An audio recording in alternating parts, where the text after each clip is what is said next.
महादेव जी कहते हैं, नियम और श्रद्धा कभी नहीं बदलने चाहिए, चाहे कितने ही कष्ट क्यों ना आ जाए। मैं समय आने पर आपके सभी कष्ट दूर कर दूंगा। एक भक्त था जो नित्य भगवान शंकर के मंदिर में जाया करता था। उस दिन भी वह भगवान शंकर के दर्शन के लिए घर से निकला। जैसे ही वह घर से निकला, थोड़ी दूर जाने पर वह कीचड़ में गिर गया। वह दोबारा आया और स्नान कर फिर दोबारा वह मंदिर के लिए निकला। ठीक उसी जगह वह दोबारा फिर कीचड़ में गिर गया। वह लौटकर फिर आया और स्नान करके दोबारा मंदिर के लिए निकला तो घर के बाहर देखा कि एक व्यक्ति चिराग लिए उसका इंतजार कर रहा था। उसने कहा, चलो अब मैं तुम्हें रास्ता दिखाता हूँ। वह उस व्यक्ति को अपने साथ मंदिर में ले गया। जब वह मंदिर में पहुंचे तो पहला वाला व्यक्ति मंदिर में जाकर पूजा करने लगा और उसने चिराग लिए हुए व्यक्ति से भी अंदर आने को कहा, लेकिन वह अंदर नहीं आया। तो उसने उनके अंदर न आने का कारण पूछा तो उन्होंने कहा, मैं काल हूँ, मैं अंदर नहीं आ सकता।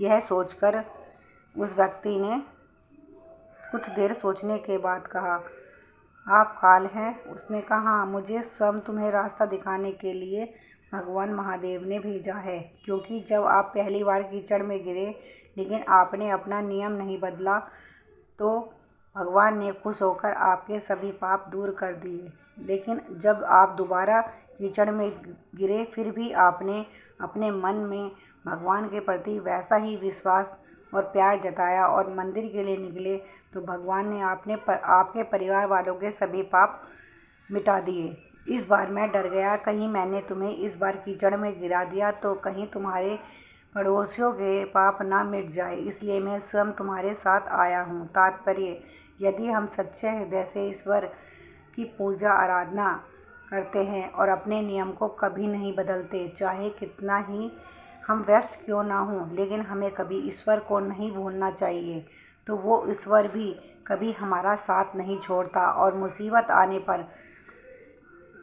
आने पर वह हमारा साथ देता है।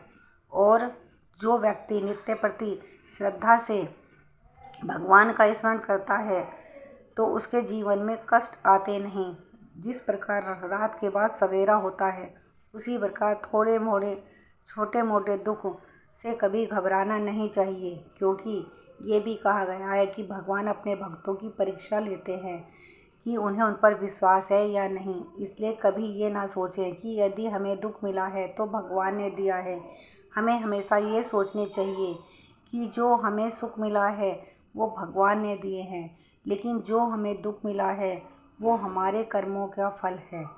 जो व्यक्ति यह सोचकर मन में और हमेशा ईश्वर को धन्यवाद देता है, क्योंकि ये मानव शरीर हमें ईश्वर ने ही दिया है और ईश्वर से पाए हुए शरीर को पाकर हम उसे ही भूल जाएं जिसने हमें जीवन दिया है जीने के लिए, तो हमें मानव जीवन होने पर धिक्कार है।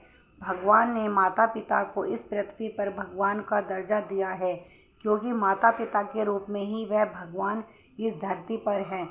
भगवान उस व्यक्ति से भी बहुत खुश होते हैं जो अपने माता पिता की सेवा करता है। हर हर महादेव, हर हर महादेव, हर हर महादेव।